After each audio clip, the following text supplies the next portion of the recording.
100% intention. The intentions for market. We've got more of what you're looking for in multiple locations to serve you more and more. In business now for over 50, and you will always save by shopping right. Oh yes, we're not Grays and Company, and we are Benson, a supermarket for you and me. Now let's be real, we're not all police officers, but we all want to safeguard our finances. And that's why the Police Cooperative Credit Union is open to everybody. That's right, we cater for anybody. At a brand new location too. Step up to the Police Cooperative Credit Union headquarters on Bay Street between Diamond Girl and Lanes number 2. And we provide a range of top-class financial services, including fixed deposits, quick cash, savings and loans, and a survivor's benefit grant of $5,000. We're open 8:30 a.m. to 4 p.m. Monday to Friday and up to 11:30 on Saturday. Check us out on Facebook or call Police Cooperative Credit Union at 485-6840. And remember, even if you're not a police officer, we're cool with that. St. Vincent Containers proudly introduces its high-quality bathroom tissue. Furtis, Lilies, Midushi. Manufactured to conform to local, CARICOM, and international standards. Tested and certified by the St. Vincent and the Grenadines Bureau of Standards. No roll less than 300 sheets. Legitimate sheet and core sizes. Virgin pulp, no recycled. Soft but not lightweight. Professionally produced and packaged. Now available throughout St. Vincent and the Grenadines. Furtis, Lilies, Midushi. Excellent Vincentian products. Instacash now offering you more chances to win with 2 new games. There's Strike for $2 and In Between available $3. These 2 new games are loaded with cash. With Strike, you can match up to 10 numbers and win $2,500. In Between, so easy to play, offering up to $6,000. Get your Instacash Strike and In Between tickets at Lotto agents. And remember, with Instacash, there's no waiting for a draw, and you can win instantly. The public is asked to note that chiropractor Dr. Edmund Seeley is now conducting clinic and will see patients by appointments only. To make an appointment, call 456-9318 or 531-5318.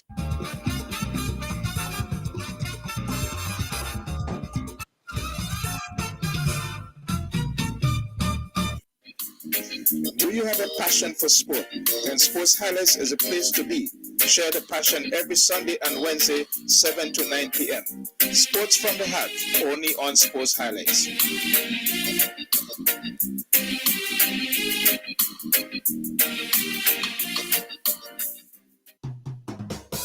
CK Grays and Company is the number one supermarket for 100% intention. The intention supermarket. We've got more of what you're looking for in multiple locations to serve you more and more. In business now for over 50 years, and you will always save by shopping right here. Oh yes, we're number 1. CK Grays and Company, and we are Vincent John, a supermarket for you and me. Now let's be real, we're not all police officers, but we all want to safeguard our finances. And that's why the Police Cooperative Credit Union is open to everybody. That's right, we cater for anybody. At a brand new location too. Step up to the Police Cooperative Credit Union headquarters on Bay Street between Diamond Girl and Lanes number 2. And we provide a range of top-class financial services, including fixed deposits, quick cash, savings and loans, and a survivor's benefit grant of $5,000. We're open 8:30 a.m. to 4 p.m. Monday to Friday and up to 11:30 on Saturday. Check us out on Facebook or call Police Cooperative Credit Union at 485-6840. And remember, even if you're not a police officer, we're cool with that. St. Vincent Containers proudly introduces its high-quality bathroom tissue. Furtis, Lilies, Midushi. Manufactured to conform to local, CARICOM, and international standards. Tested and certified by the St. Vincent and the Grenadines Bureau of Standards. No roll less than 300 sheets. legitimate sheet and core sizes. Virgin pulp, no recycled. Soft but not lightweight, professionally produced and packaged.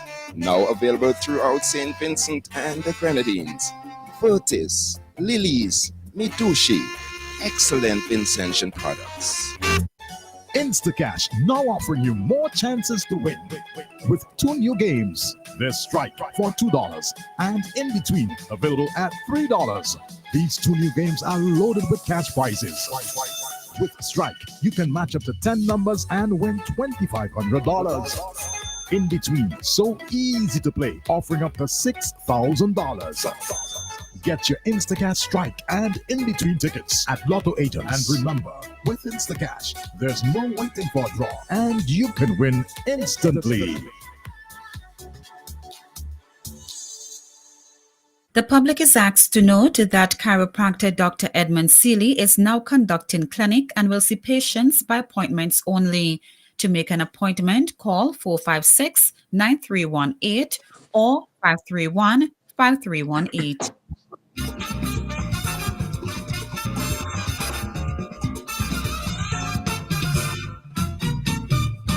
Pleasant good evening to each and every one. I trust that all is well and that the rains, torrential rains, have not washed us away completely, and also not destroying this sports as we know it. And I just want to welcome you to Sports Highlights. You know, Sports Highlights on Nice Radio is every Wednesday and Sunday, 7 to 9 p.m. right here on your Nice station. 2% radio, 98% love. National, interactive, concern, and enlightening. I'm Dougie DeFreitas with you, and not in St. Vincent. I am still out of the country. We'll be home soon, but technology permits us to conduct our business even remotely. So we thank God for that. And we know that a lot of things are happening with respect to sports in general. But today we will start with football. The football National Club Championship. As we know, the National Club Championship will start on the 24th of November, according to this poster. And we will get all the information and fixtures soon. But they say let's kick things off on the National Club Championship, and stay tuned for the information. But it starts on the 24th of November, 2024. And sticking with football, you know, some time ago we read a letter of resignation. And that letter of resignation that we saw to the affiliates was not even signed. And we drew that to your attention. It didn't have a date in it, and it was not signed. And that letter was from a council member, Miss Koyana Horn. And so I did question that, I did get hold of the president of the Football Federation. And I was hoping last Sports Highlights to address that issue, but we got taken up with the discussion with the head coach, Ezra Hendrickson, the president, and Cornelius Stewart. And we did not want to dampen the effect of those conversations on Sports Highlights at that particular time. And we deferred that. But subsequently, since then, we see that the Football Federation, the president did indicate to me that when I spoke to him, that he had received a signed letter, a dated letter from the Miss Koyana Horn. And in response to that letter, the Football Federation has now accepted the resignation. So I want to read that letter because, in all fairness, I read that letter from Koyana. I know it's important to have fair journalism, sports journalism. We must read from the Football Federation's letter to the affiliates. And it says 13, the circular number 16700, dated 13 November 2024. To all affiliates of the St. Vincent and the Grenadines Football Federation, the SVGFF, the subject, acceptance of resignation from the Executive Council of Miss Koyana Horn. The letter went on to say, dear affiliates, this circular is to officially inform you that the St. Vincent and the Grenadines Football Federation, the SVGFF, has accepted the resignation of Miss Koyana Horn from her position on the Executive Council. Ms. Horn's resignation letter addressed to the members of Congress was acknowledged. However, we must clarify that in accordance with the SVGFF Statutes Article 19, such correspondence should have been directed to either the President or the Acting General Secretary. Despite this oversight, our resignation has been accepted. Additionally, the Executive Council has reviewed and discussed the claims made in her resignation letter. After careful consideration, the Council has determined that these allegations are without merit and do not reflect the facts. We refute the claims and reaffirm our dedication to the principles of transparency, integrity, and the positive development of football in St. Vincent and the Grenadines.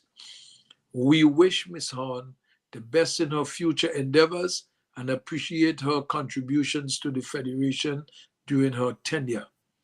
The SVGFF remains committed to advancing football throughout the nation and encourages continued support from all members and stakeholders. The Council will now initiate the replacement process in accordance to the statutes. Should you require any further clarification, feel free to contact the Secretariat. Thank you for your attention. And this letter was signed by Mr. Peter Edward, the General Secretary of St. Vincent and the Grenadines Football. And as you know, the president is Mr. Otashi Spring, first vice president Dominic Stowe, second vice president Josiah Descent, and the third vice president Dwight Roberts. So that's how we start off today with football. And as you know, in every organization, you always have hiccups along the way. Doesn't matter which organization you belong to. And we always have to be very ready to speak to some of these issues. But we are speaking sports. You're listening to Sports Highlights in St. Vincent and the Grenadines on Nice Radio. National, interactive, concerned, and enlightening. Our phone numbers are the landline, the straight landline is 784-456-5967. That's 456-5967. Our WhatsApp is 498-3802. 498-3802. Text or call. And our Magic Jack is 718-732. I'm missing this now. It's 718-734-5615. I was getting mixed up with my own personal Magic Jack. Okay, so those are the numbers that you can call to participate. I hope that we will have the participation of our regular contributors to sports highlights, because I'm not an expert in everything. I'm not an expert of probably on anything, but we just love sports and we facilitate the discussions on sports and hope that all will go well. I want to just go back to bring some up-to-date that the National Lottery Authority's top belay progressive cricket fixture for this weekend, the 16th, well, not for the 16th, yeah, and the 17th, 16th and the 17th. On Saturday, the 16th at 1 p.m., CMT Out of Trouble will come up against Young Stallion. And at 3 p.m., Older Boys versus Vilnick Power Stars. On Sunday the 17th, at 10 a.m., AIA Reload versus East Kingstown. And at 12:30 p.m., Dr. Thomas Injectors versus Combat Warriors. And at 3 p.m., Vilnick Power Stars versus Sion Hill Talawa. We hope that things will be able to go well with them in this tournament. As you know, the inclement weather has affected sports right through the Caribbean, especially Barbados, Trinidad, St. Lucia, Grenada. You know, lots of flooding in some of the territories. I want to also give kudos to the Special Olympics. Maybe if Roger Gurley participated today, he was the coach of the football in the Special Olympics in Trinidad. So, but the Special Olympics team from St. Vincent and the Grenadines did extremely well in the Special Olympics. There was a team of 18 persons, including 12 athletes, 4 coaches, 1 family member, and the national director and head of delegation participated in the just concluded inaugural Special Olympics Caribbean Initiative Regional Beach Games in Trinidad and Tobago, and that was from the 8th to the 10th of November. The Beach Games is the brainchild of former Trinidad and Tobago Special Olympic athlete, now manager of the sports and training at Special Olympics International. And going forward, the Beach Games are expected to be hosted every 2 years in a different Caribbean country. The next host will be announced soon, they say, so we don't know who is the host of which country is the host of the next. Then in the athletes perform very well, they say, in their results as a testament to commitment to their training. They say the team competed in the Bucci football and open water swimming. Results, we give you all of this today already, but we are discussing it. We're bringing it back to you on this program. In the Bucci singles, Roshan Payne received bronze and Darrell Payne got 4th place. In the Bucci doubles, we received silver. In the football, we received bronze. And the open swimming, water swimming of 750 meters, Jason Williams won gold and Krista Baino silver. In the aquathlon, which is swimming and running, so you swim for 750 meters and then you run for 200 meters. Krista Baino received gold. The team will return to St. Vincent and the Grenadines this morning at 5 minutes after 8 on the BWI BW 552, flight 552. BW is still carrying, Caribbean Airlines still carry the flight number of BWIA. British West Indian Airways, as you know, was the airline's name before it became Caribbean Airlines. All right.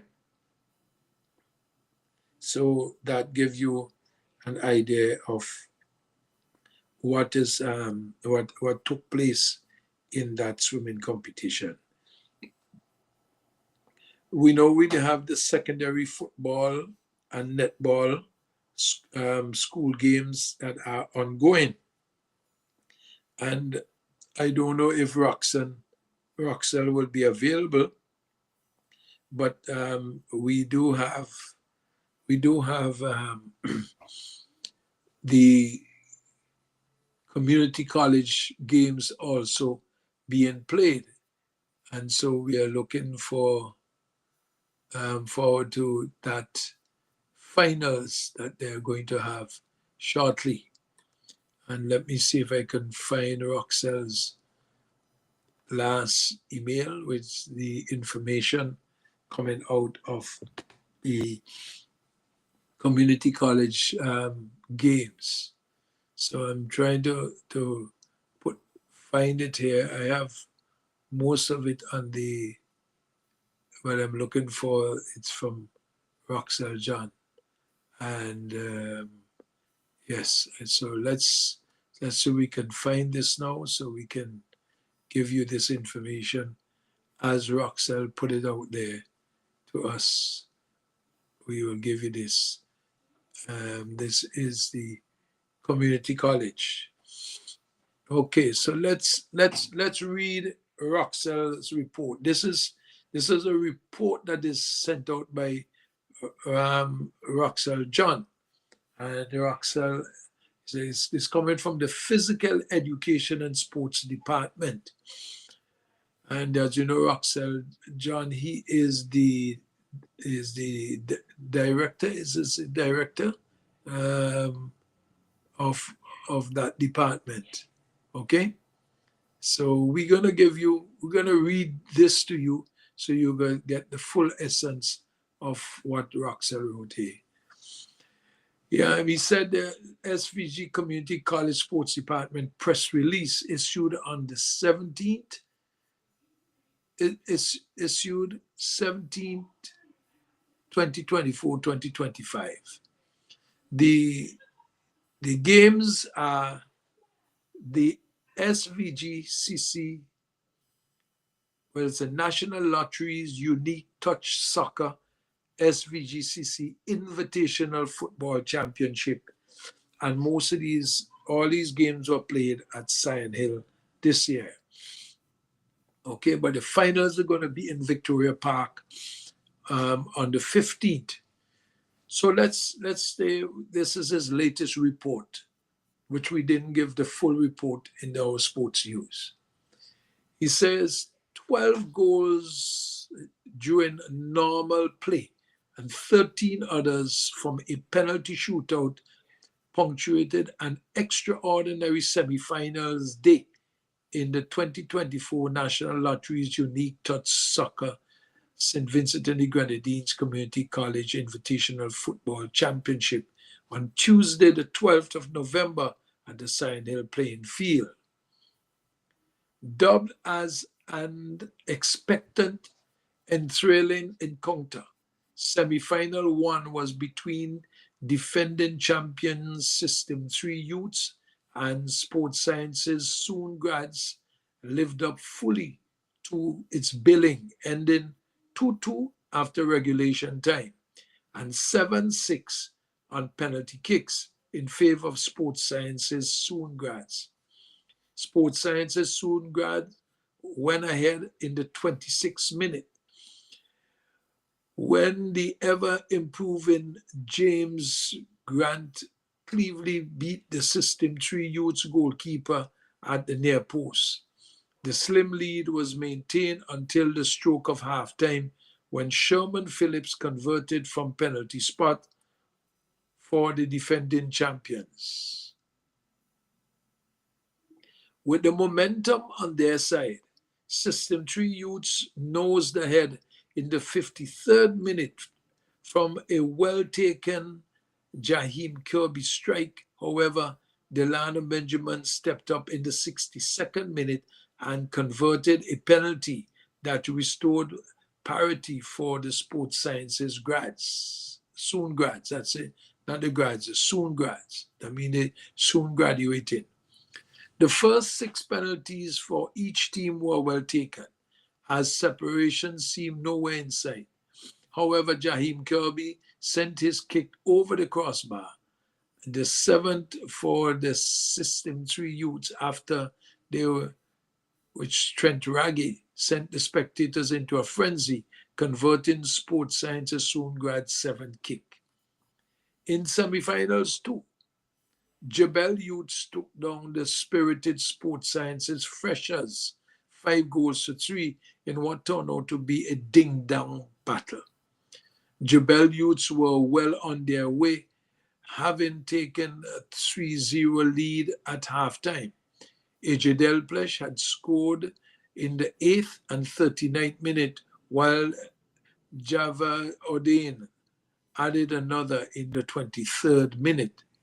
Sports Sciences Freshers hit back, however, and pulled within 1 following a simmering long-range shot from Julianus Games in the 41st minute. Then at a close range finish by Shane Lynch in the 61st minute. Jebel Youth struck back with an encounter attack from the training ground that was finishing off by Leroy Dalzell in the 67th minute. Jama Sanders pulled the Freshers within 1 again when he scored in the 72nd minute. But the issue was sealed when AJ Delpesh completed his hat-trick with the 74th minute conversion. And that's the report coming from Roxelle John on the community college football competition. So they'll move from Sion Hill playing field now, and it's going to go to Victoria Park, and you know it's going to start in the evening at 5 o'clock and end up in the night. So the second game would be a night game. So we start at 5 o'clock at Victoria Park, and the second game is at 7. At 9 p.m., they would have the presentation ceremony. And from 9:30 to 11:30, you know, it's college. You have to have a little after party. So, you know, you're going to have some music there, I guess, Crystal's song, audio, whoever. That's what's going to take place for the college football. Nikki, seems like you might have Good night. How are you doing? You might have a busy season there because, well, the 15th is when Friday. I don't know if we could carry that. That's Abraham's night. So we have to find out from Abraham's. Abraham. Yeah, I think he will be in. He will be in. So yeah. So you hear me, right? You yeah, can hear me? yeah. Your microphone cracking up. When you put Hello? on it, yes. When you put on it, sometimes it shorts out. I don't know why. Yes, I'm hearing you loud and clear now. You sound like a real Nicodemus now. Okay. All right. And we see on the 24th, Nations Cup is going to start, but we don't have much information in it. Okay? Not the Nation Cup, the Club Championship starts on the 24th. Okay, caller, who was calling the landline, you can call back. We were having some technical difficulties here at the studio. So if you're hearing us, give us a call, please. Okay. Tomorrow is the St. Vincent Montserrat game, or Nikki? Good night. You're live on Sports Highlights. Yes, good night. How are you doing? I'm good, thank you. Thanks for calling back. Is it Roxelle? Yes, it is. Hey, welcome. Good night, Roxelle. Hey, Dougie, good night. What's going on, man? Man, you got all the going on. I see you got excitement. I hear you reading a real night report there. Yeah. I want to get a person for that kind of detailed report, Jen. I'm telling you, you live up to your reputation. Well, Dougie, I know there's been a lot of rain around, but the persons who were at the sign-up playing field yesterday, let me just take you off a speaker, maybe. Yeah. Must have been pleased with what they saw, and I in my conversation with you earlier in the year, in the season, the football season at the college, we dubbed it as one of the best years so far, and yesterday was tremendous. Not only for the competition but for football. We saw some young men growing in stature, not only in their footballing talent, but commitment, dedication, putting everything on the line yesterday, and it was really, really a good semi-final. As you just read, 2-2, and then penalty kick 7-6. That was a tremendous game. It was well fought, a hard fought game, and both teams must be complimented for starting the semi-final day on the right footing. The second game, I know some people would have left at halftime thinking it was all done and dusted, but the Sports Sciences program actually tries to help these youngsters to combat difficulties like they had yesterday at a 3-0 deficit at halftime, and they fought well against an excellent Jebel's team. I think one of the better teams in the competition, and the finalists basically are the two top teams from the preliminary round in their respective groups. They have not lost a game, and that's Sports Sciences, Soon Grads, and Jebel Youths. Jebel Youths drew one game in the competition. That's the only points they would have dropped. And as I indicated, Soon Grads have not lost a game. So probably fitting to have these teams in the final. And the final on Friday, Dougie, the place to be on Friday night is Victoria Park. Not because it's a college competition, but because it is the place to be. It's going to be dry. The weather is passing this evening into tomorrow. It's going to be hot. It's going to be hot on Friday night. And we have football. We have entertainment. We have dedicated buses to transport our patrons back home after the after party. Yes, we do. There's a flyer that we have going around. Mm-hmm. Who we sending the invoice to for that ad?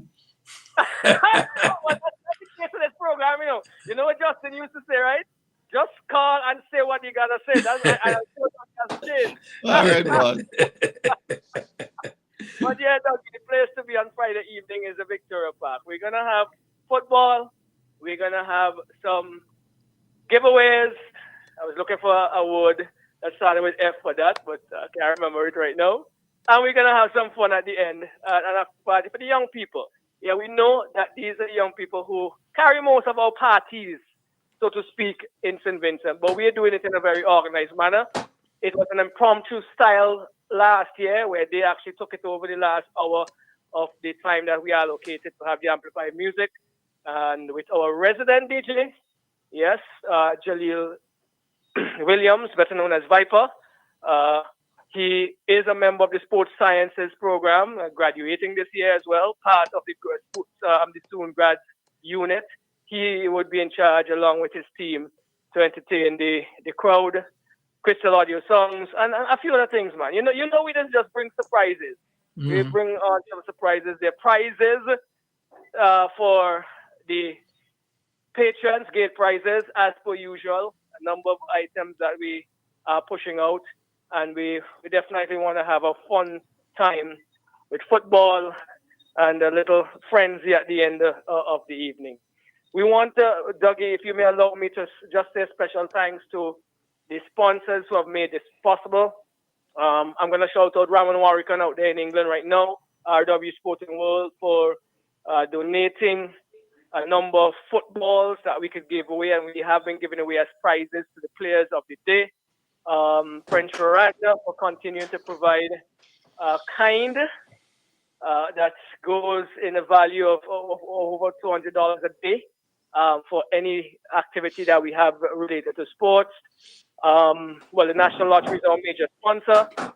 We also want to thank Kieran Kotoy Yes, these are names that you hear in the sporting world, but we're gonna have to call them now because he's the proprietor and the manager of Paris 43 Cents, and he'll be giving away $1,000 worth in cologne to the top 5 athletes in the competition this year. Again, he did it last year, and he is coming through for us again this year on Friday night, and that is something to look forward to. The top awardees from the competition, and we could go on. Unique Touch Soccer, they've been with us. Cash in terms of indicate helping us to get certain items that are required. John Hines, Ambassador John Hines and his team, they've been with us since inception. And Dougie, I just sat back the other day. I can't realize it's been 10 years since I've been back here. And that team have been with us for 10 years officiating this competition. And they have been with us, helping us. They've helped the growth of the competition and even the youngsters. Because sometimes when you have this, you may have an argument or a tussle on the field and it may escalate. And these guys are so experienced to tell them, listen, we are streaming. You can imagine where this clip is going. And people are looking at it. And it has a sobering effect on the youngsters. I want to thank those guys for continuing with us. We must continue to thank the college for investing.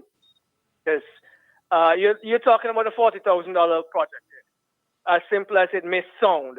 Oh, it's a college? Yes, but we do things as best as we can in terms of the rules and regulations and giving them an understanding of how things should be done when they make a national team, when they travel, when they're on a CONCACAF field or a field with a competition run by FIFA. We try to get us close to that, and that costs money.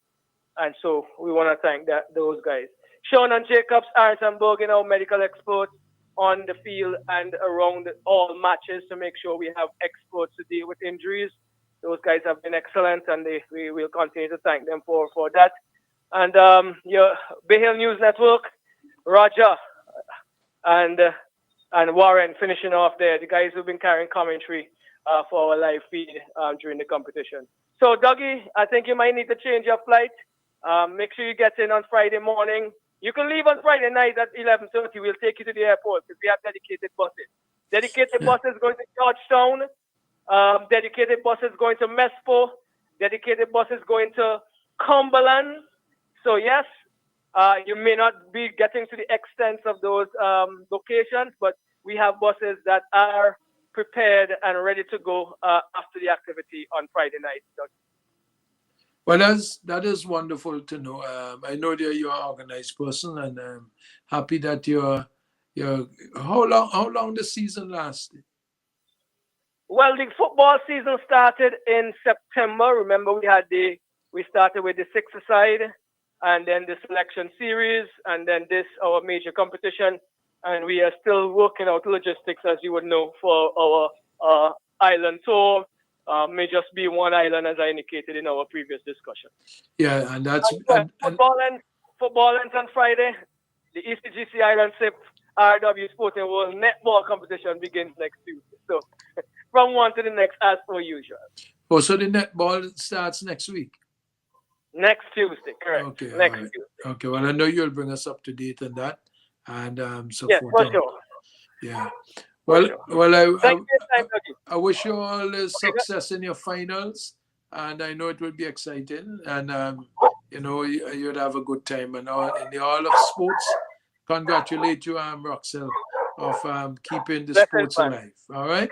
Thanks for participating. No, and we're looking forward to everybody listening to come out. It's an evening for everybody, not just the youngsters.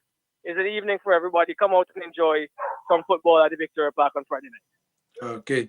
Thank you very much, there. Okay. You're welcome. So, Nikki, you heard it from the horse's mouth. They have a drink called Three Horses. Is it?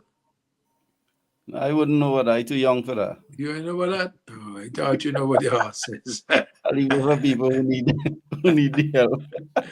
Yeah. If it was Three Donkeys, you wouldn't know. You're familiar with horses. Well, in the Grandies, we only know about donkeys. Let me remind persons that, the numbers are 4565967, 718-734-5615 is the Magic Jack. The WhatsApp is 498-3802, and you listen to Sports Highlights on Nice Radio. Come to you Wednesdays and Sundays, 7 to 9 p.m. And remind persons that the Nation Cup is tomorrow at 4 p.m., right? Yeah, 4 p.m. 4 p.m. So we should be bringing that if we have the link sorted. Okay? So depending on you all to make sure that comes aside. And in that, hopefully, we'll have you sitting in the studios. You could add a few pieces to the commentary, because you know how it is there.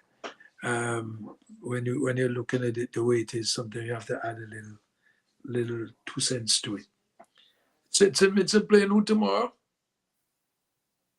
Montserrat? It's playing Montserrat tomorrow, and the 17th. Bonnet. 17th is Bonnet, and all this is being played in El Salvador.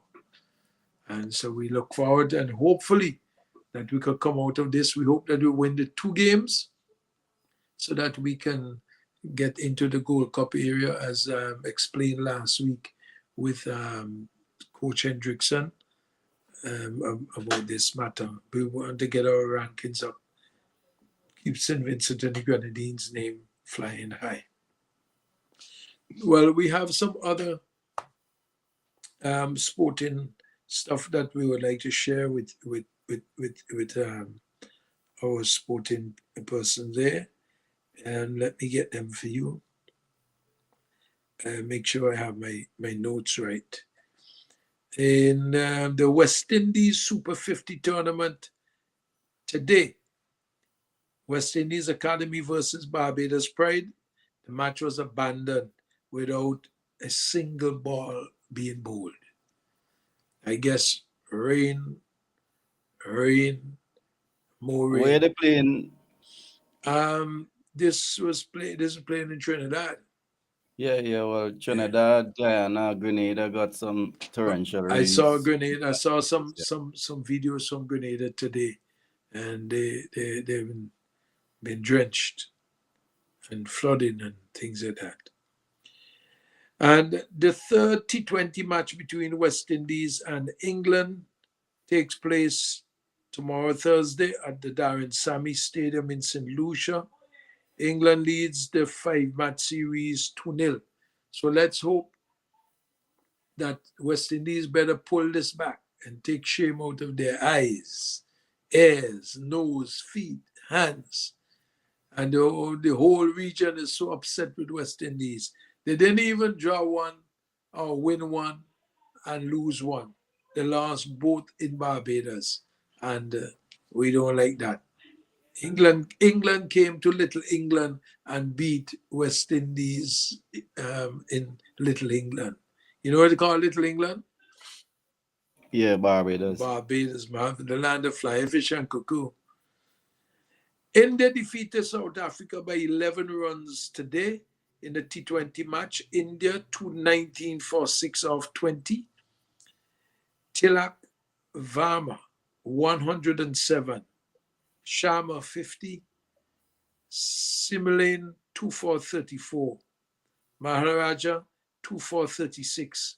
South Africa 208 for 7 off 20. Jensen 54. Klesen 41. Ashdeep Singh 3 for 37. And Shakaravati 2 for 54. So that's India and South Africa. India beat South Africa. Sri Lanka defeated New Zealand by 45 runs via the DLS method.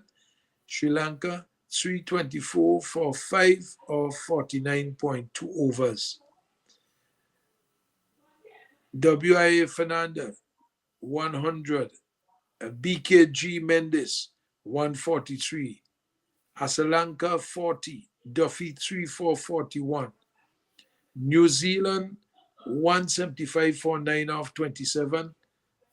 Young 48, Robinson 35, Bracewell 34, Madushakanka 3439, Asalanka 2415, and Athis Shanka 2434. So that's cricket information we got you today. CONCACAF, we go back to football now. CONCACAF Nations League matches, SVG versus Montserrat. And you'll also have St. Kitts versus Cuba tomorrow. That's what playing tomorrow. Cuba and St. Kitts playing tomorrow. That's in the CONCACAF.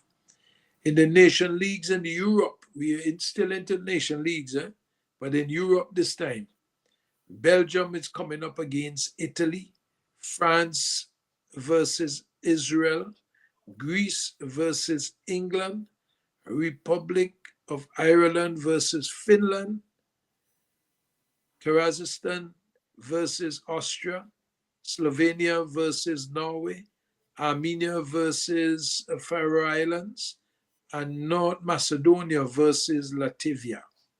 That's still in the nation league in Europe, the Nations League in Europe.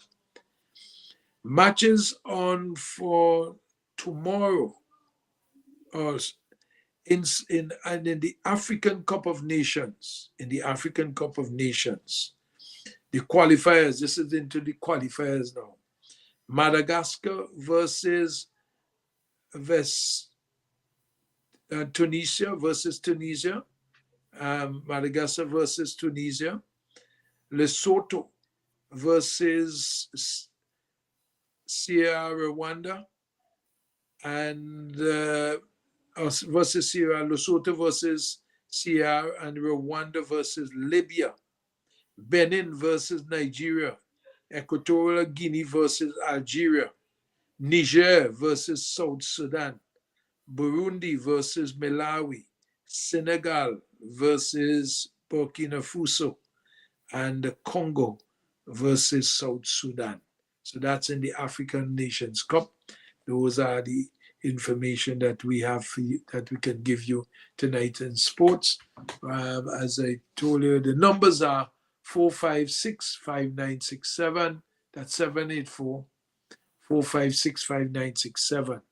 The WhatsApp is 784-498-3802, 498-3802. Text or call. And we have the Magic Jack, the 718-734-5615. You can email us if you want at bdsnice@gmail.com, bdsnice@gmail.com, and we would certainly get your information here.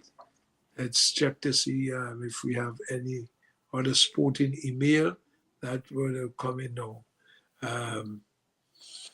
The only last email that I forwarded is Trump deporting. I wonder if he's deporting footballers too. Well, I guess if you're a sporting celebrity, you may just not get deported. What is it, Nikki? Yeah, I think so. Yeah, so if you're a star, you probably get off from being deported. But let's hope. It's a good thing you coming back the 20th before you start. Well, you see, me and him had a meeting. We had a Zoom meeting. Oh, okay. I thought you went up there to the meeting with he and Biden. We had a Zoom meeting here. He said, "Why are you Zooming me?" I said, "Because I gotta stay far from you."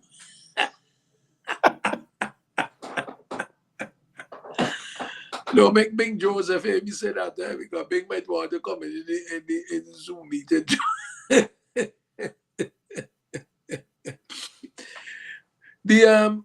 On the serious side of sports, we have serious problems when it comes to cricket and rain. It seemed like every time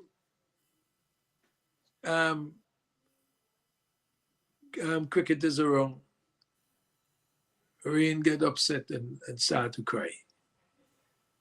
Well, I think they need to look at the weather pattern and see the changing in our weather system Boy, and start scheduling cricket games for different times as opposed to later down in the year. boy, let me tell you something. You will never with the amount of cricket that is being played now. It will be hard for these schedules. You see the number of short ODIs and T20s and franchise cricket being played all over the place.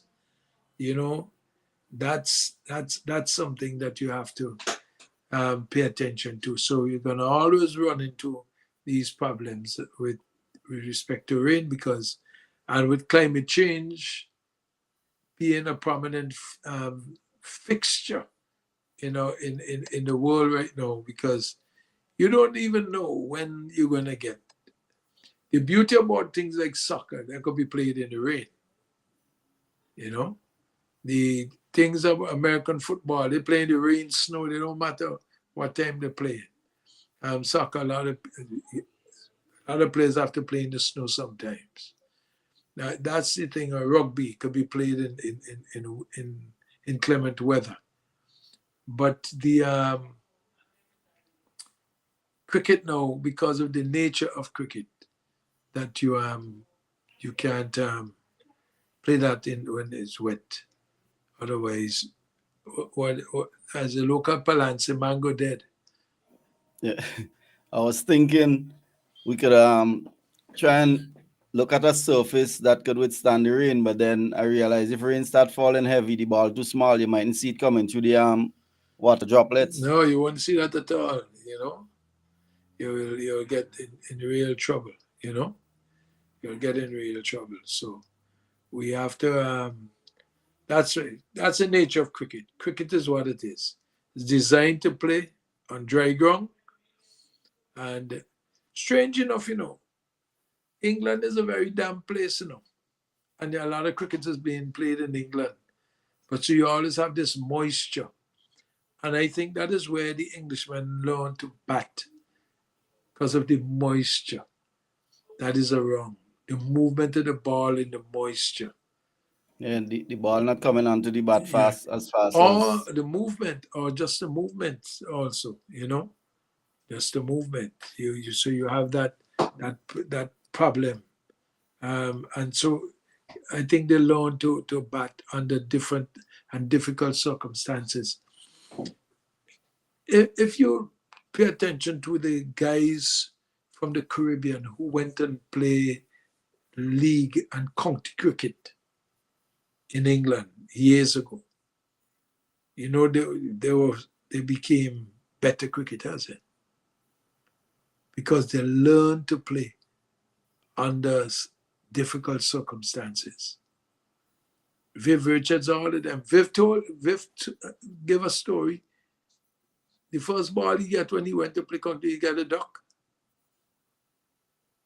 And he said that will never happen to him again. Because the ball just played differently than he was accustomed to.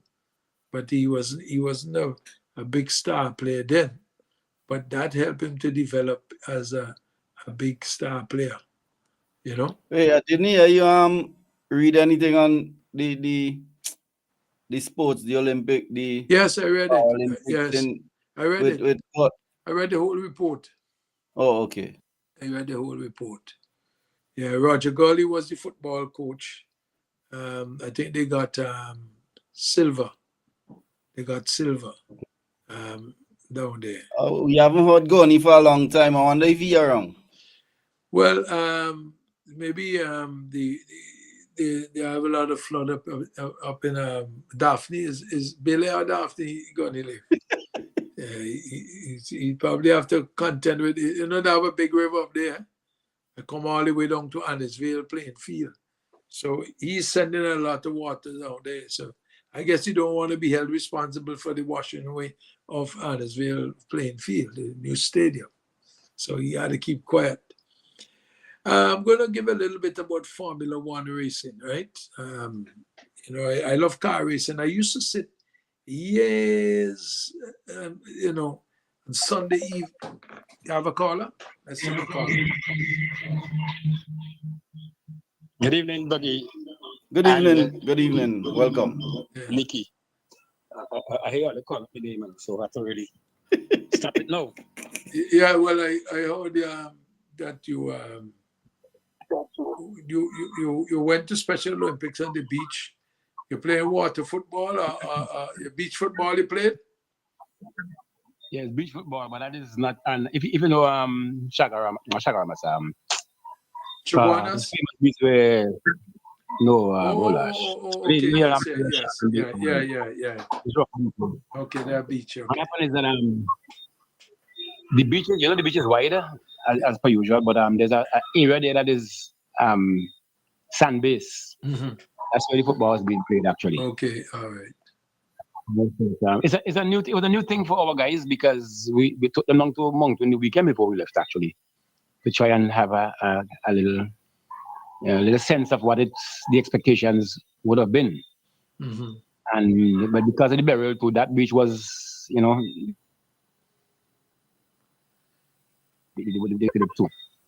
But so the preparation in terms of the ball use was not adequate.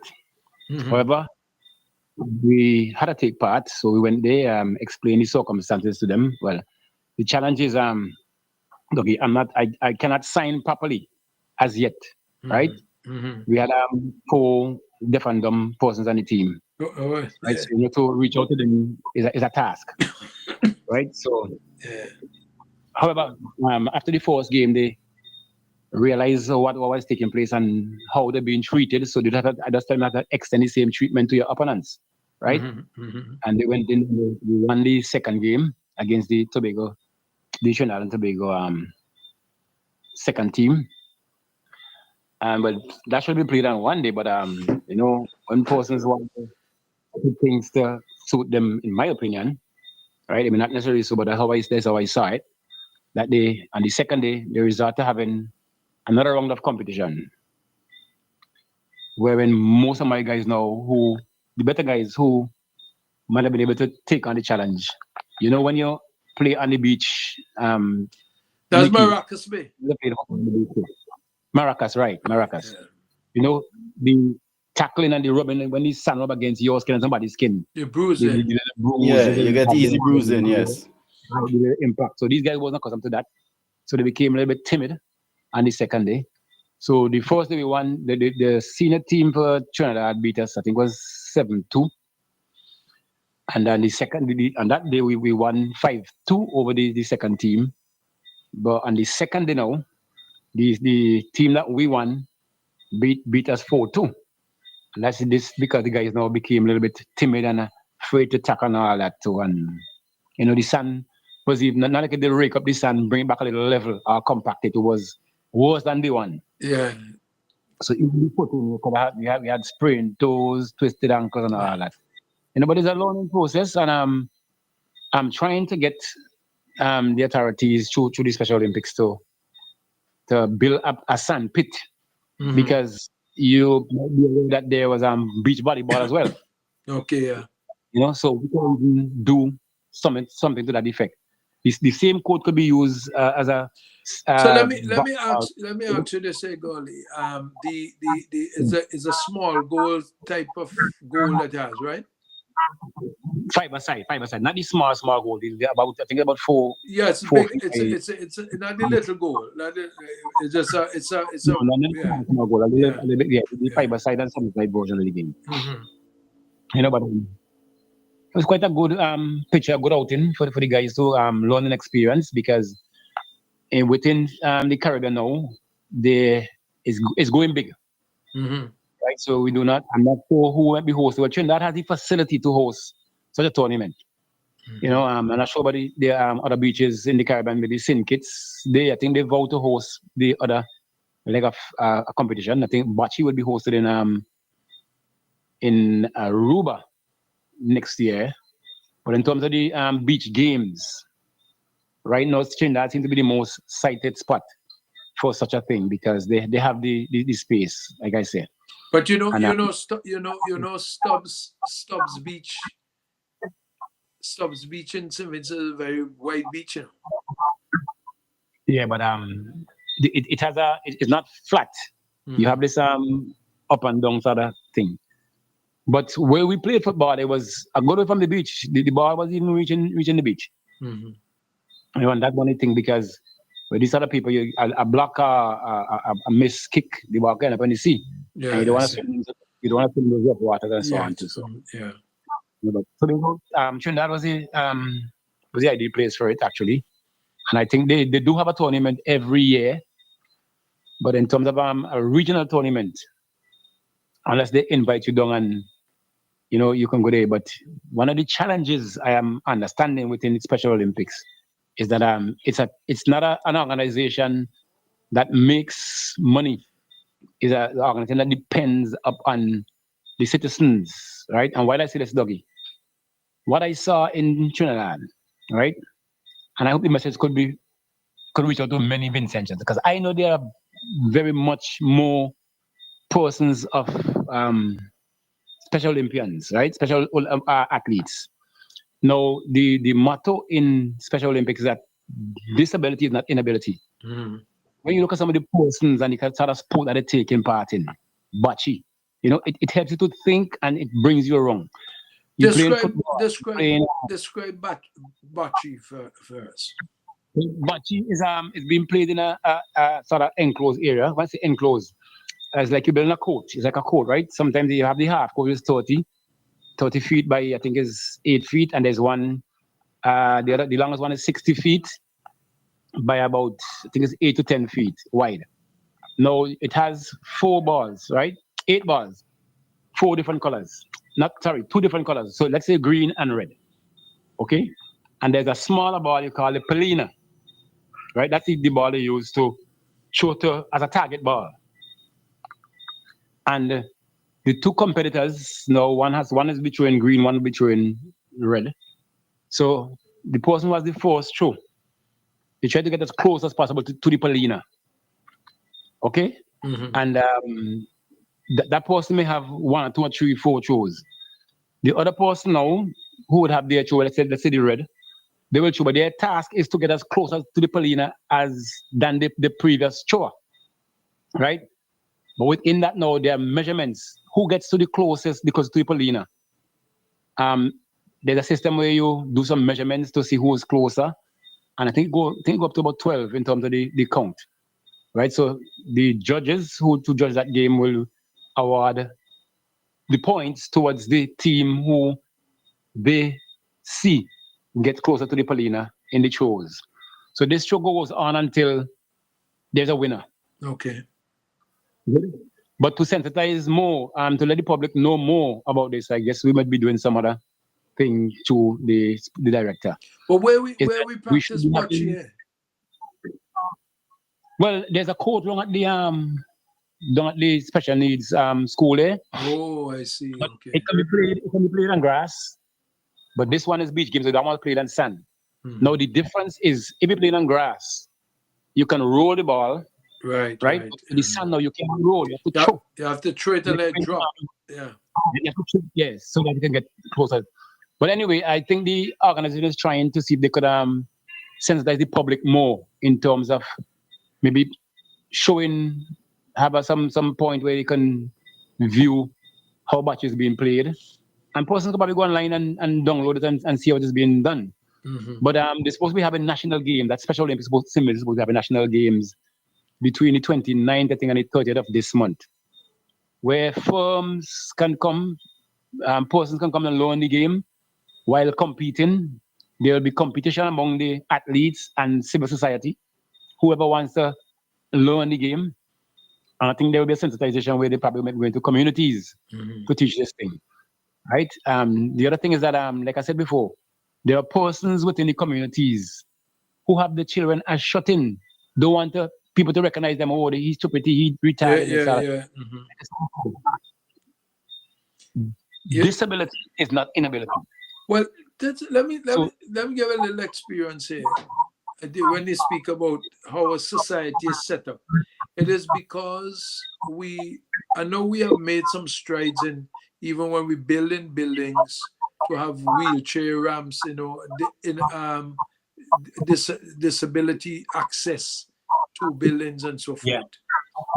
If we did more of that, and we saw more persons looking after themselves without the just constant aid, and they could help themselves, we would have the acceptance of where people expose their disabled child to participate. Now, I was driving day before yesterday, and I came to a crossing, and here you had 3 ladies, different levels of disability, but they're all in these electric carts, like an electric wheelchair, but it's not really a wheelchair, but it's more designed, more fancy than a wheelchair.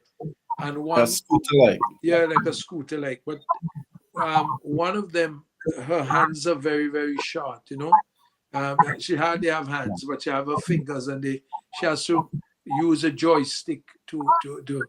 So I am there. I stopped because she took a little while to come across, and the time had run out on the crossing. So I stopped and I put on my hazard, so the vehicles coming down behind me will know there's a reason why I stopped. And it was so cute that when she came up on the sidewalk and she passed me, she gave me a kind of sexy wave, if you see her, and her thing. So, yes, she gave me a nice, you see the sexy wave, But, and Doug, you see that thing? How you say that? I hope Natasha listening. Eh? Yeah, she outside. She can listen. I did an interview in Tobago Day, right? And it slipped me to remind these guys, when I got drafted when I was asked to assist Special Olympics, I was like just walking by on the street when the director, Cesar Joseph, approached me because somebody told her that the football coach going there, and she asked me if I could come and assist. And I went in and I go down to that time we used to be using the Bishop's College field there, when that is occupied, we used to use where the Anglican car park is now. Mm-hmm. Right, that they have the tents there now for the World Food Day program. And there's where we actually were participating, doing the little training and so on. But I say I have to say this, Dougie. It's some of the most loving people you could ever meet. Mm-hmm. Mm-hmm. From the time I got involved with these guys, Dougie, is anything that they have to give, or they want to partake about, they love sharing. Mm-hmm. If you walk around town, you recognize one of them, they will run it down, pat you on your shoulder. Yeah. Mm-hmm. The most loving and appreciative people I've ever met in my life while traversing these parts, and the amount of respect that they will show to you. And these are persons with different abilities, not an ordinary person might tell you, pelt you, whatever the case is. Mm-hmm. You pass and can't say good morning. They tell you where your mother making all that. Yeah. These guys, oh my word, boy. Yeah, they're very lovely. What you today in terms of the lady? They appreciate people for what they do, and who realize the sensitivity and the gravity of their disability. Mm-hmm. Yeah, that's true. Yeah, so. I used to give. I heard he died though. He had a little bump on his back, like he was deformed in his back, and he used to go special needs. So, and I happened to meet him one day at Wilson Hill, and the rain started to come. So I called him. I said, "Come in the vehicle." So he was going uptown. And I gave him a ride. I took him my cable and wireless, where he flew there. He was going to probably wait on someone. So I dropped him off and so forth. And when he's coming out of the vehicle, he hit me behind my neck, like a friendly tap behind my neck, watch my face and smile. And he hit me one shot on the back of my neck, as to say, and that was his greetings, to say thank you very much, And he watched me smile and he hit me on right there. I said, "Pal, well, thank you very much." I let him out and go on. Regularly, I met him. Every time he see me, if I'm driving up the road and he see me, he would wait to see if I'm going to give him a ride, and I would give him a ride because, you know, you have to make these people feel loved, you know. Of course, that's what it is. That's what it is. So, like I said, from in my case, now we have to try and reach into these guys' mind, especially if you can't sign, like in my case. You know, like in the games over there were two guys there who could have spoken English, or could have spoken naturally. What I try to tell them now is that every now and again when the ball not in your area, just have a glance at me, so I can give you directions as to, because you can't come in. Even the referees, they come and ask you, how do I come? I tell them, well, we have 4 guys who are deaf and dumb. So how do you rate to them? If you blow the whistle, they won't hear to say stop, so they can't play. Yeah. So somebody has to do like the way you punch your hand. Yeah. Your foot start out. That way, you put your hand up in the air to say stop. So even the referees weren't aware as to the communication skills that you use. You know. Yeah, it's so amazing. One thing that people need to probably learn too, like with first aid, is to learn how to sign. You know, not until you have maybe a dumb child. You're going to learn how to do signage and so on. Mm-hmm. You know, so it's a learning process, and like I say, I'm happy to be among these guys. It's not a paid job. I do it from the love of my heart, and I benefited from going to Dubai with them. Mm-hmm. I couldn't have paid a passage to go to Dubai. You know, and I've been a few places with them as well, and you know, very appreciative of what I do. It's very, very welcoming as well from their point of view. They appreciate what you do for them, you know. Yeah. And we try to, you know, explain and bring things towards them. They're very appreciative. Yeah, well, I'm so glad. A success and a learning curve for all. Well, and you're learning a new communication skill. Exactly. Yeah, that's true.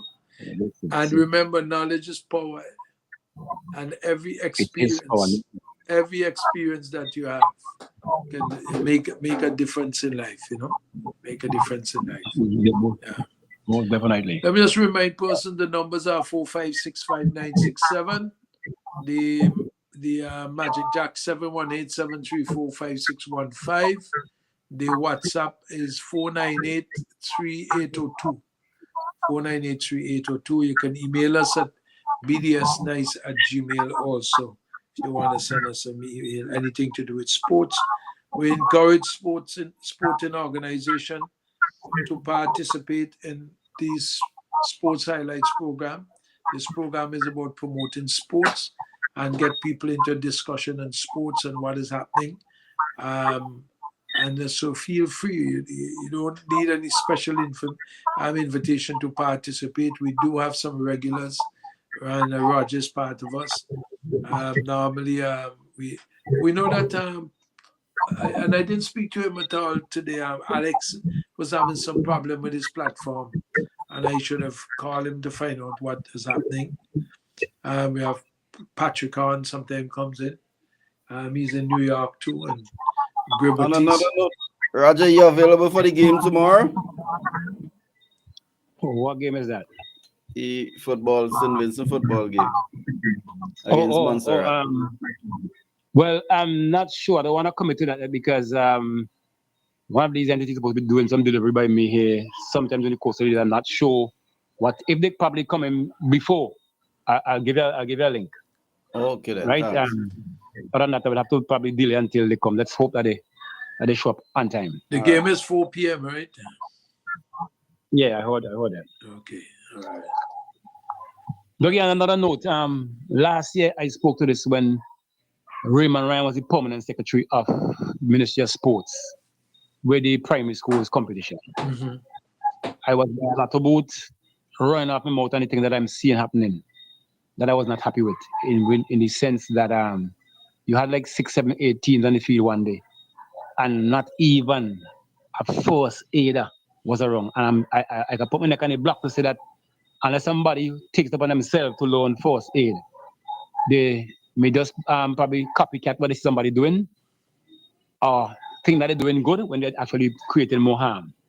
So I spoke to the issue and I told him, he said he wasn't aware of that. Well, I never know that guy as a sporting fan anyway. Even when I used to go prep school and grammar school, being around grammar school and the same sport.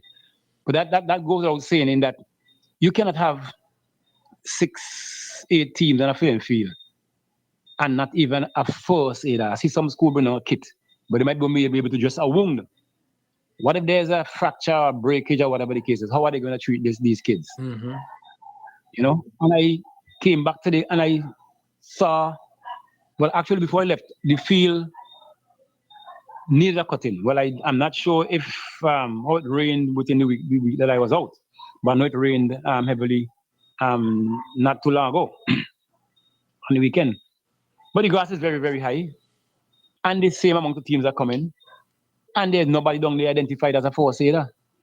And these are school games, primary school football. Mm-hmm. You know, so I'm not sure if these information being transmitted are being left on record so that persons who taking over, the persons who in charge, could find put the necessary things in place. Because you don't know what can happen. I remember last year I went down there, and I saw, just as I got down there, I saw a guy got injured. And dug in less than 150 feet from where I was sitting, the guy came across. That'll lift him up. The guy foot started swelling. Is the guy who sells under the shed there. You have to beg him for some ice. Mm-hmm. Put it in the guy's socks and probably try to ice his foot and ask the teacher to keep on icing it, and when he goes home to have further things being done to him. So I'm saying all that to say this, that you cannot have all these kids at a facility, and I must commend Roxel Jam what he's doing. Mm-hmm. In his competition, there's always, and these are persons who would have went through the college system, went abroad, did the studies, and come back, give them back to the college. You know? You cannot have having these sort of football games playing, especially with these young kids. You know, they watch TV and they want to emulate Ronaldo, Ronaldinho, and all these other guys. Mm-hmm. And they do all the little skills that they see them doing while they endangering themselves. So in the process, you need somebody who has first aid training to be on the field. I myself, I did first aid training here twice, and one with an American entity to the Buckham Resort. So I have a little idea. I have some ideas to what I did firefighting training and all that. Mm-hmm. As to know what to do, when to do, and how to apply. I don't even think within our police force, there's supposed to be a prerequisite within these organizations that first aid must be a priority. Because you're first responder in most cases, first responders. Exactly, you know. I remember one time grammar school playing a team down at Annesville, and the guy was the referee, and a guy was out. And Gailo was the referee, and I went down there and wondering, like, what's going on here? What's happening? And everybody, like, panicking, don't know what to do. I had to go and do a resuscitation on the guy, and I'm sort of bringing him back and tell him, take him to the hospital. Now, how many times do you have somebody around who can advise what to do? Somebody could die in the process. Exactly.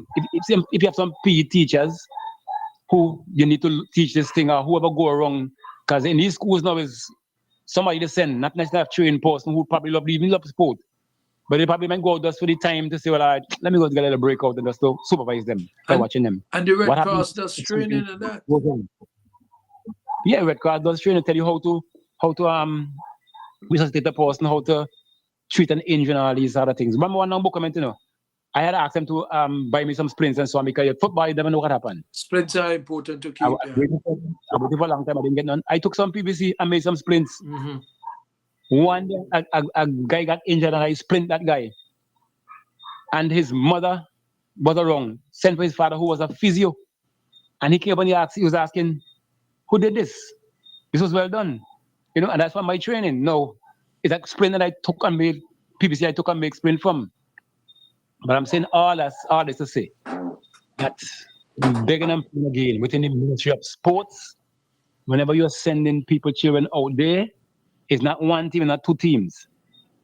Please have somebody trained, whether it be a teacher or it's not going to take them more than $100 or $50, $75 to ask a facility to come there for an hour or two. Mm-hmm. They might not even have to do anything, but they can give an advice and give some support whenever there's an injury.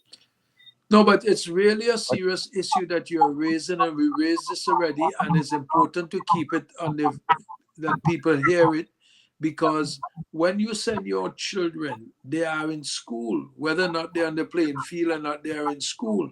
And the school has a responsibility to ensure that there is someone with the team, whatever team they're going from each school, that had some requisite skills about the dealing with things like this, because you never know. I remember playing in Richmond Hill, playing field, and a guy got his foot damaged, and I had on 2 shin guards, right? And it looked like if the foot was this. What I did, I pull out my shin guards, put one in front on the shin and one behind, and take off socks from a few guys and tie it in 4 different places so that he could hold it together until we get him to the hospital. That was a crude way of doing a splint, because we had nothing else. Nothing else was available. Nothing else was available. Just 2 shin guard and some socks. Right. So I say that we need to, even within the federation, we need some of these clubs. I think federation gives some of them money to assist in their development. These are some of the prerequisites that they should insist that force A training be part of your whole thing. You don't say you have a team and you just go to play when by uniform and you go down and play. What happens at force instance, where you probably can assist before you get to the casualty or to the hospital or whatever the case is. These are things that should be a prerequisite in the whole scheme of things. Knowledge is power, as you said. So teach a skill. And even I learned, I got to impart, because sometimes, even when I have my little clinic here and a guy go down, somebody want to go and either pull the foot or do. So I say, no, don't touch. I had to get in there first to assess the person, where you feeling pain, where did you get hit? Can you move your fingers? Can you move your toes? Can you, and you have to do some assessment. But some of them just quick to go and administer treatment, not knowing, because they probably see it on TV. I see something happening. And create more damage. But the persons who they see on TV are trained persons. Yep. Yeah. Okay, we have a caller. Good night, caller. Welcome to Sports Highlights. Good night. Good night, sir. I'd just like to tell Mr. Defrators, I don't like to hear the word damage. Okay, sorry about that. Yes, yeah. Okay. Yeah, this is about the 3rd time you told me that. Thank you, sir. I apologize. I apologize. You always tell me that you don't want to hear the word. I can hear you. Yeah, that's locally we say some things, and we need to correct that. Thank you, sir. Goli, what is happening with your clinic there? Well, Dougie, my clinic, I run a clinic here on Saturday mornings from 9 to 12. Where for kids between the age of 6 and 16, right? Some parents come by and ask, or they will call to find out how old the child has to be. So now, if it's an active child who's not shy at the age 4 and is willing to participate, now you can get them going very early, and the earlier the better. But if it's a child who is shy and you have to spend time with him, then you have to probably separate him from the others and go in a corner and try to give him some little things to try to make him a little comfortable and happy now, and get him to come around. So between the age of 6 to 16, but I go from 4, depends on the age grouping. And it's basically at that age, you try to have more fun games. Let them have a little fun while you try to teach a little, thing about the football. You have to see what they have. You have to bring out to see what ability they have, to know where you can put in your little 2 cents to enhance that, or to bring out some little skill or some little technique in them, applaud them whenever they do something good and so on. Sometimes you give them a little drill and then give them a little game to play, and when during the process of the game, you may even start to say, look what I just taught you there. Some might think it's boring, but when you go in the game and you do it, it looks so flashy, so fluent, so nice. that not until you could show them, look what you just did there, they recognize it. But then my thing that I teach skill work, the bigger ones more tactics, movements, and the little agility, and sensitize them as to even with your tones, your awareness, and all these other things. So it takes a lot, right? But so I've been doing this for almost 6-7 years now, Dougie. Sometimes the pain is that I charge a minimal fee, and sometimes to remind some parents would just send it at the snap because they know like the time is up. Others, and it hurts me sometimes to even tell a kid, well, tell your mommy, don't send them back because you're not, because you send them home, and some parents see it, look at it different, another way wrong. They want to stay home and clean the house. I said, they have something to do. Go down and meet you at about 3 hours, man. Let me get your house. Let me come back on piece of food already and da. People need to appreciate more of what coaches. So you become the babysitter. And the babysitter. Yeah. You understand? And to babysit, sometimes you have kids of all diverse backgrounds, behavior and attitudes. You can't take your eyes off. You just you wink, so you're coach, look at this, and this crying, this playing, this, and so you have to keep your eyes on them 24/7. And even sometimes when they try to be baby, say no, that's not that's something small, man, nothing to cry about. Let's go again. And you see the tears disappear, and they go on like if nothing ever happened. So it takes a lot to get into these kids, and some of these kids you have to, when you're a coach, you have to be creative and innovative in whatever you do. I'll give you a typical example. There was when I was working at Booker, a gentleman brought his daughter there, say she's so good and this and that, but she has a problem with a coach because she can't kick a dead ball and so on. So I said, she can't kick a dead ball. So I asked him to explain what do you mean by dead ball. She's a free kick and so on. So what I did, I elevated the ball because when she kicks, she's not been her instep enough. So she was kicking the turf. So all I did was to elevate that ball on one of the disc cones and had her kicking, shooting to goal. And when I did that, Dougie, she was having a 99% accuracy, And the father was saying, you see, look at the fly all the way to St. Vincent. And I never saw your coach thought about this. But the fly all the way to St. Vincent to do this. There's another kid who I did a one-on-one with him several times. And the father said he took a vacation 1 year to go to Barbados. And the guy was like, Dad, how far away from St. Vincent? He said, that's about 30 minutes away. He said, can we come to St. Vincent by Coach Roger? And they flew in for a week. And he was so appreciative of what I did for him. Because in football now, it's become so scientific, Dougie and Nikki. It's like age, it's like height, weight, and these are the things they use now to put in positions, So if you think you're short and you probably could play, you want to play defense, your height will rule you out, your weight will rule you out, and all these other things.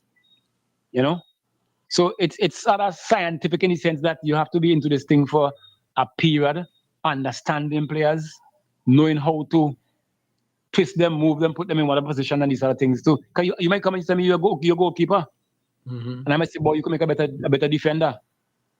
And you put them. Look, Wesley Charles, Butu, Butu started playing football and goal. He became a prolific stone defender. So sometimes you don't cement yourself to one position. You learn as much as you could. Like I tell my kids, hey, learn to use your left foot. Don't make it a walk and stick. Balance wheel, because even balance wheel sometimes trade on if you don't have the right poise and movement.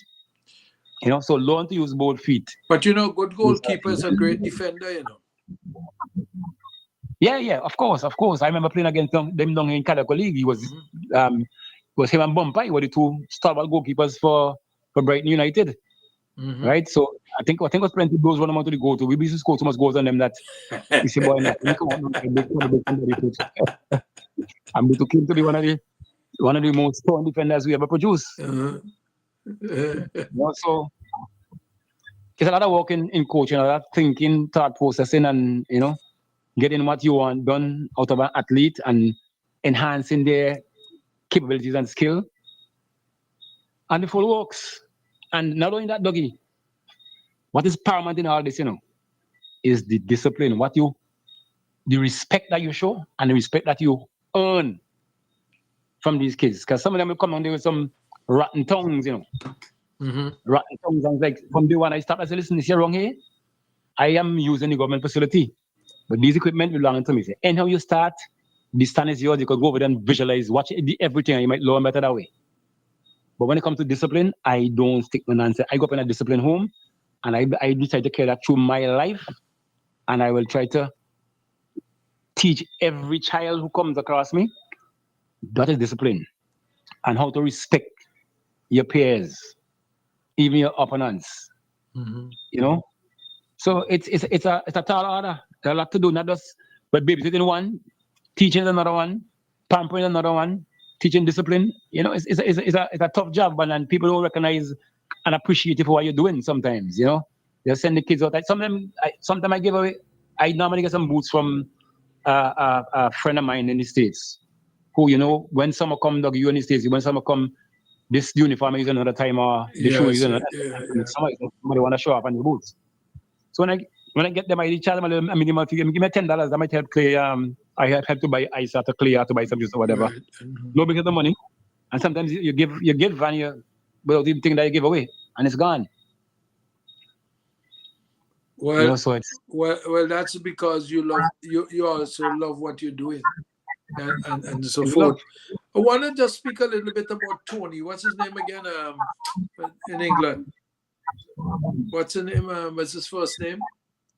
Footballer Tony. Ivan Tony. Ivan. You know. They got two clubs. I was looking for the article. Now I can't find the article. You know, there are two clubs trying to get in.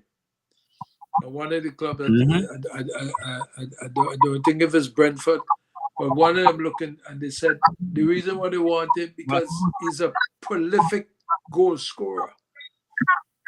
Yeah, I think he was at Brentford before. Yes. I remember just in the interview with him and so on. He was at Brentford before, and I think he went to either City or United on a transfer. Brentford trying to get him back. I think it's not Chelsea. No, I don't. Not Chelsea, was it? I was just trying to look for the article. Yeah, but they said they're trying to get him back. No. But I think I think Chang now coaching for the club that he maybe not the senior club, for the club that he was a part of, doing some coaching there. Can I do the same thing in Trinidad? Okay, lovely. Now the stepping stone in what you do, what you love. You know, you learn, and you learn to impart. And I had the privilege of learning from a very few technical actors that came in during Mr. Leacock time. John Stewart Hall, John Peacock, Joan Vance, and all these guys. I learned a lot from them, you know, while being among them, and they will ever so much impart as to what you do, how you do, and you know what techniques, skills, and so on you need to, you know, systems and all that. That's how I went from international refereeing to coaching. But Mr. Leacock is the one who made that transition for me, because we did a game in St. Lucia some years ago against Panama and St. Lucia. And there was a guy from, I think it was from Bolivia or Aruba, who was from the time I saw him from day one, I think he was racial. You know, I wasn't getting any games. I went up with my natty, but they were short at that time. And the man wrote all kind of disparaging reports against us and so on when they had banned the four of us. But both had in his contacts with few of those guys in Trinidad, and it was Asman Dongna and this guy in Jamaica and so on, and relate the story to them, and the ban was lifted. But during that time, refereeing, you have to be very properly groomed. So I didn't see anything wrong if they wanted to get rid of me from my head, but a lot saying it did not humbug my game in any way. Mr. Leacock said, man, come on, do some coaching. I went to Trinidad and several coaching courses. Even I was in Trinidad the other day, people asked me if I'm new to Trinidad. I say, man, I could be a citizen now, because I did a lot of courses in Trinidad, the Center of Excellence and so on, footballing and refereeing. So, you know, it's a long haul for me, and I try to impart as much as I learn, and still willing to do more, but and some of it probably with limitations. You know, I'm not being supported otherwise. I don't know if my friends send a few stuff. When I have my summer program, there are some persons who will come in and say, "Someone, no, I ain't seen a proposal yet, you know." And I have to go and do bap and send it off.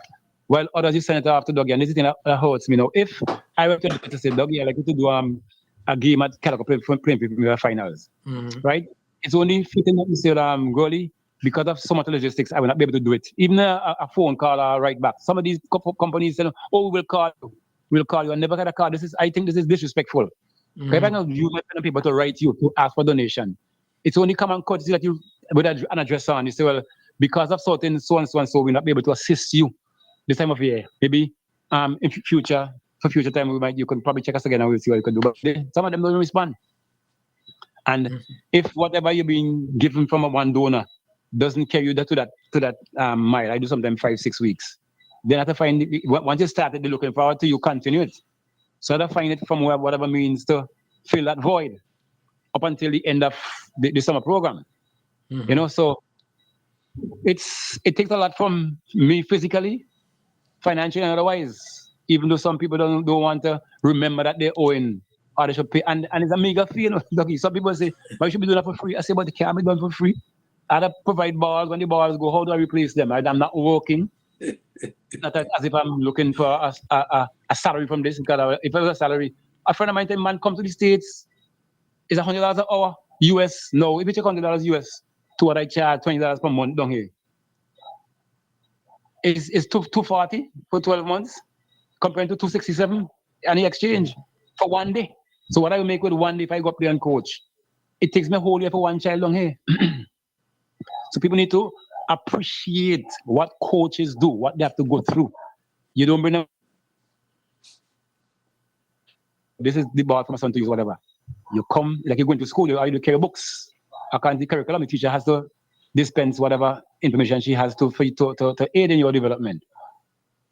It's something similar. Well, you see, here's the thing now, that if persons pay attention to, let's say, Ezra Hendrickson, where he is now, what he had achieved through football and so forth and whatnot, and played in the MLS, and you know, has all his accolades, they would realize that sports could take you out of poverty too. Not, you know, but you have to have both things. We discussed it. I just want to give you this thing here, you know. Someone had asked a question. This is how the article came up. How many goals Ivan Toney scored? Well, he scored 36 goals in his premier career. 36 goals. He said that's what he scored in his premier. He was transferred to Saudi Arabia, right, in the Pro League from Brentford, right, and I think that transfer cost them £40 million. Okay. Yes, Brentford's Ivan Toney seals a £40 million move to Saudi side Al Ahly. And so you see, and they asked the coach, why you want him, you know? He said, because he's a prolific goal scorer. Yeah. Right? And there was something. Right? Go ahead. No, go ahead. You go ahead. Yeah, I've always said, I've been saying this. No government, none in this world can, let me use symbols in context, can give every child a scholarship, right? Look at what is happening at the college now, right? With the Roxel's input at the college, right? Now, when you go to university overseas or to college, you're doing, let's say, physical education, or you're doing the sports sciences program. You're leaving here with prior knowledge. So when you go over there, you're not just getting a scholarship to go over there to probably play football. You're going to use that knowledge, that your advanced knowledge that you got here, to aid you in your further development. So you could come out with a degree, a doctorate in whatever you do in sports science and these other things, right? No, that's an avenue for employment. You choose to come back here, some college up, they could take you on as you went to the system, your grades have been high, your skill level has been so and so and so. You could be employed. That's an employment there. And that's a scholarship that it's given that the government probably cannot afford. And in our context, where I heard a discussion today on the radio about people coming back here and probably with grades and having to when they set program with a 2,000 whatever the case is. You don't have to. And in sports science, I've even spoke to Gailo grandson. Did I interview them while I was doing the broadcasting for Roxel that goes live to the Big Hill Network. And he was the captain for his team, and I had a little interview with them, which we always do, and this thing goes worldwide as well. And right away, I said to him, I say, see, you have some skill, you have the quality, you have a leadership quality and so on, and you went to the science program. What do you look forward to? And then is where he bossed the bomb to say, well, hey, I've got accepted already to go to a college overseas. You know, so Roxel's program is a seller in itself for the persons who viewing and listening. That person's calling and saying, good work, guys, we appreciate what you're doing there. We are seeing what happened because some of these guys who came went to the college system as well. You know, so once you're at this high level at the college, when the institution, and you're participating, like I say, no government could give scholarships to everybody. There's an opportunity for through the sports science program, whether it be netball, football, whatever. Once you put your mind to it and want to go the extra mile, even some of them who go abroad and do scholarships and so on and come back with the degree or whatever the case is, come back home here to do what? Unless you have something. But you see, we have to kind of change the culture in which we view sports.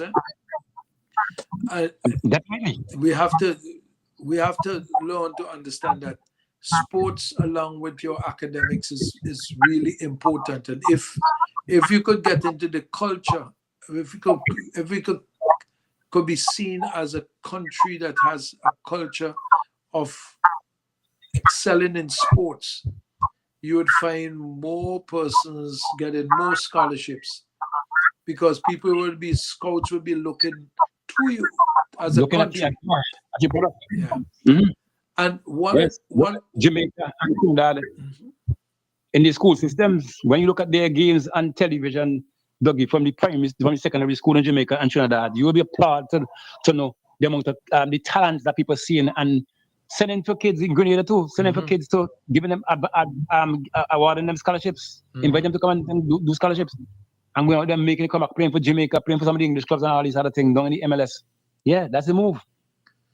We need to organize our school sports in all the different disciplines in a much more serious way. Let me put it this way. We have to be serious about it in that you have it well organized and it will be well patronized. What Roxel is doing with the community college draws a large crowd, you know. And a lot of interest. So if we apply the same thing to the primary and secondary school, as you move up the ladder, you will find that you have a lot more persons showing greater interest in the sporting fraternity. And that's what we will learn. There's always a void. Now, when a child leaves primary school and he goes into in a primary school and going to a secondary school, between the ages of, let's say, 11 and probably 16, when he goes to a secondary school, right, he has great abilities and so on. Now, when he goes into that school, if the school picks a school team, it's only big players from Babbage Farm, 3 or 4 going, so that's a void missing right there. There's no competition for these kids, right? They have to wait until they reach a farm 5, upper 6 or whatever to get into a school team to make representation. When you leave secondary school, equally and go to the college now, the kids between 19 and 23, some of them can't even get into a club. Depending on where they're from, they might love the sport, but they can't get into it. That's another voice. So what Roxel is doing here now is critical in the whole development. And I'm telling you, Dougie, when I look at some skills, I've been around Roxel for the last 10 years or so doing commentary with them down there. And when you watch the quality of some of these youngsters, what they exhibit, man, it's appalling. You know, it's a pity that I should say maybe if the coverage goes wide enough, which it is, but maybe to sensitize people, maybe get colleges to look into some of the game that's being played. I'm sure they can tap into this thing and say, well, look, I see a number 9 playing for the team in the yellow or the white or whatever the case is, you know, and see what they can do for them. And I'm sure this can go a very, very long way. But the void is one that been missing. If you leave secondary school and you can't play at a higher level, there's no development taking place there. For you to get into one of these CD club teams in the Premier Division in our leagues, national league. So you're leaving people now to go idle. Like I can't make a senior team, so what? Idle hands. What do I do? Go into doing things that are not meaningful. Get caught up with the crowd that doing the wrong things. This is sad part of the whole thing. I want to just shift a little bit now. I want to deal a little bit with tennis. You know, Coco Gauff won the Saudi championship. Saw a bit of that. Right, and in the WTA finals. And you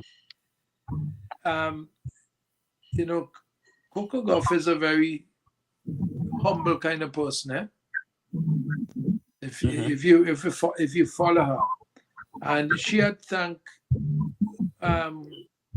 Swiatek to giving her a great game, and that she did so well. But this is something. Now here's Serena Williams. No way Coco Gauff thanked to eliminate Swiatek in the WTA finals. Serena Williams, former coach, right? That's the coach, right? But they had the discussion. As the former world number one, Rainy Stubbs, has described claims that Coco Gauff thanked to knock Swiatek out of the 2024 finals as nonsense, you know. But Coco Gauff shocked them all because she came back. She lost the first set. You know. And came back and beat two sets straight to win the tournament.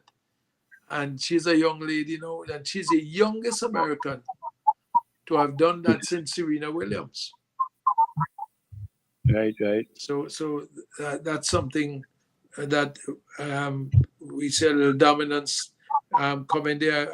I hope that she would continue to do real well in the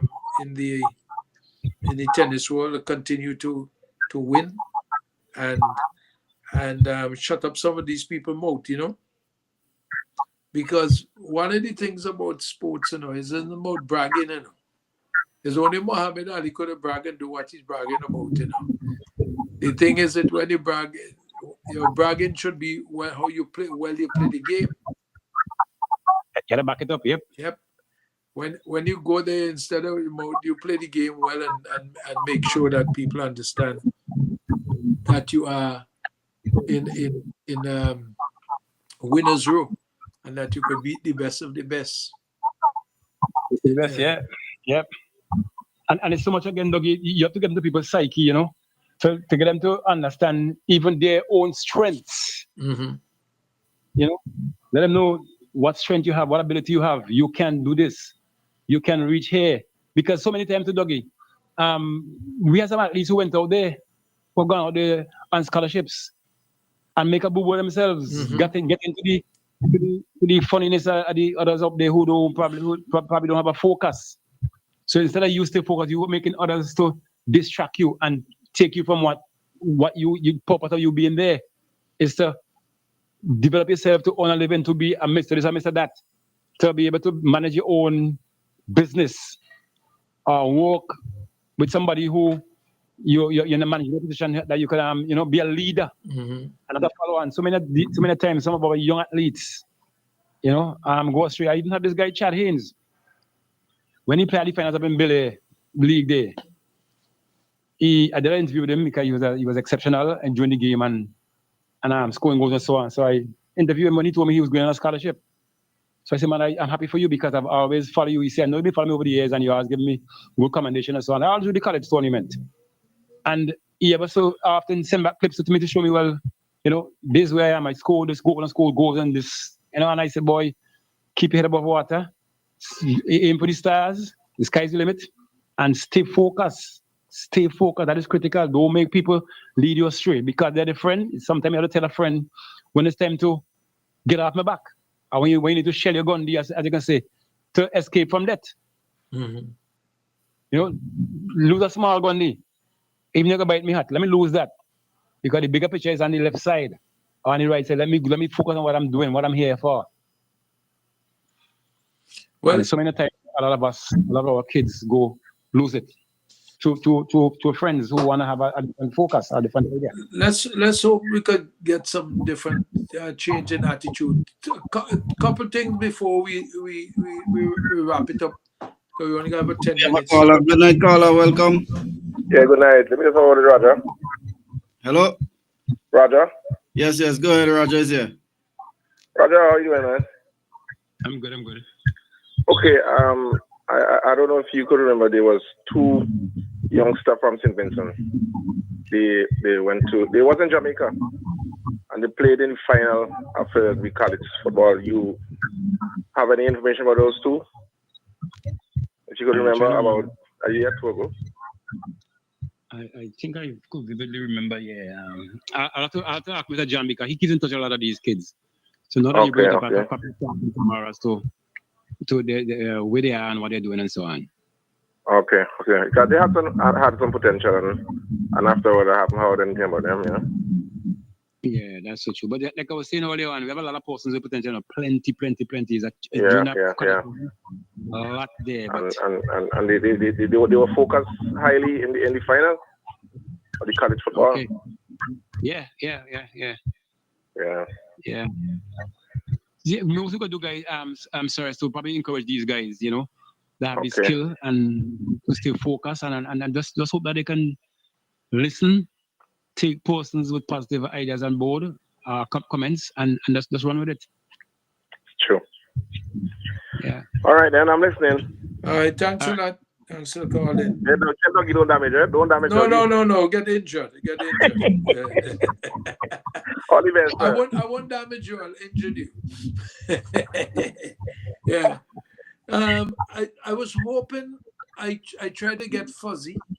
I tried to get the other gentleman, and I spoke also to Mercy.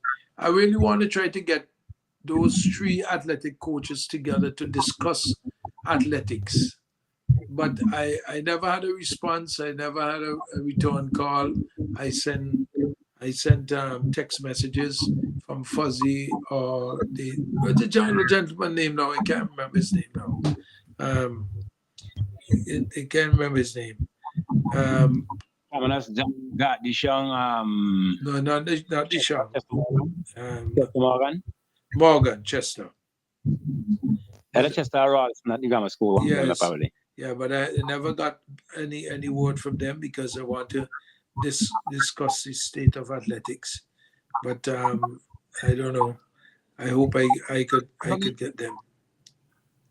With that, it's a pity we probably don't have more stations or persons who won't take up this slap because some of these wrong table discussions could do so much.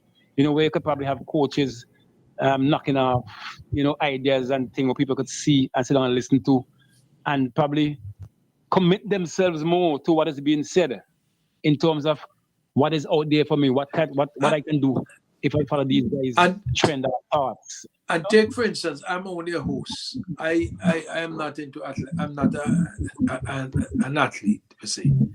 I played some football, so I played some cricket. There's some basic rudiments. I played some squash, so I understand some things about it. But you have to be so careful how you open your mouth in a program like this, because next thing you know, people be sucking the teeth at you and say, you ain't talking stupidness, you know what you're talking about, why you don't go and get the right information. How are you going to get the right information if the persons who are involved are not?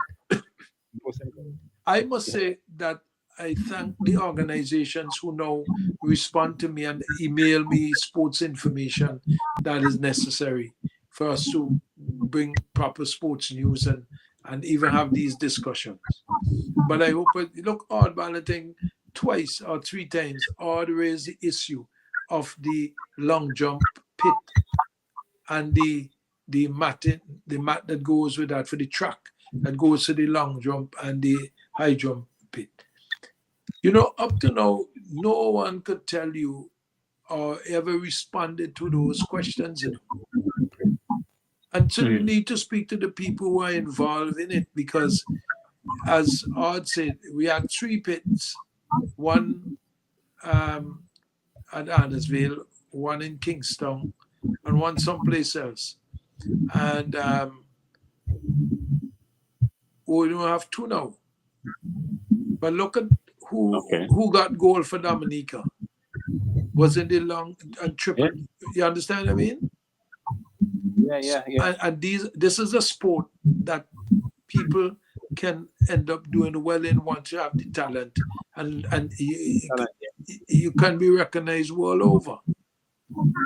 But when we were doing the playing field for the cricket stadium and the outside playing field and making it a good practice ground, they damaged the pit. They removed the sand pit, or it's not there anymore. But the track, which is expensive to lay down, that is damaged. But nobody's answering any question about that either. So what do we do? So we have one at Brighton, we had one at Annisville, and we have one at Richmond Hill. But the point is, based on the traffic on evenings, if somebody want to go and practice, not everybody could reach Brighton. Everybody could reach Brighton. So you have a midway section where people in the Annisville area and Kingston may reach there, and you have the one in Kingston. You probably need another one down the Leeward end, you know? Yeah. You need another one down the Leeward end, and we need to see these things. That's the only how we could come out of and be recognized. Because look at Dominica today. Every time you click on something, just seeing the gold medalist, you're seeing the gold medalist, Dominica, from Dominica. You imagine if Shafika had medal, how much more it would have done for St. Vincent and the Grenadines. And so we have might inspire more at least to be where she is. Yeah, we have to now deal with that. I want to read something before I go interested. You know, the International Olympic Committee (IOC) needs to improve rules on transgender and DSD differences in sex development. Athletes to protect female sports, says World Athletics President Lord Coe. Britain's 2-time Olympic 1500-meter champion Coe 68 is one of the 7 confirmed candidates hoping to succeed Thomas Bach in the IOC president next March. His comments came after the Algerian Iman Khalif won women's welterweight boxing gold at the Paris Games in the summer, a year after being disqualified from the World Championship for reportedly failing gender eligibility tests. I think the International Committee needs a very, very clear policy on this space, Coe told the BBC. That's how I wanted to end my thing with that note, so that persons could see what's the latest trend happening in the Olympic Committee area and so forth. It's now 1 minute until the hour of 9 o'clock, and I want to thank all those, especially Roger, to having this discussion on coaching, and thank you for being always faithful and trust and hope that person. We haven't heard from any of our other guys tonight, but we trust and hope, and we'll have them on Sunday. And we are asking sporting fraternities, please, our email is bdsnice@gmail. bdsnice@gmail. You can send us any sporting information. What you may think is insignificant, we can take and make news, and it's important for discussion. You know, you have Nikki laughing when I said that. No, anything about sports can make sports news. And sometimes what we think is insignificant is significant to other persons who may have never understood and know what's happening. Take, for instance, I asked Roger to explain to the public what is bocce, because most people don't know what's bocce. They think it's something else.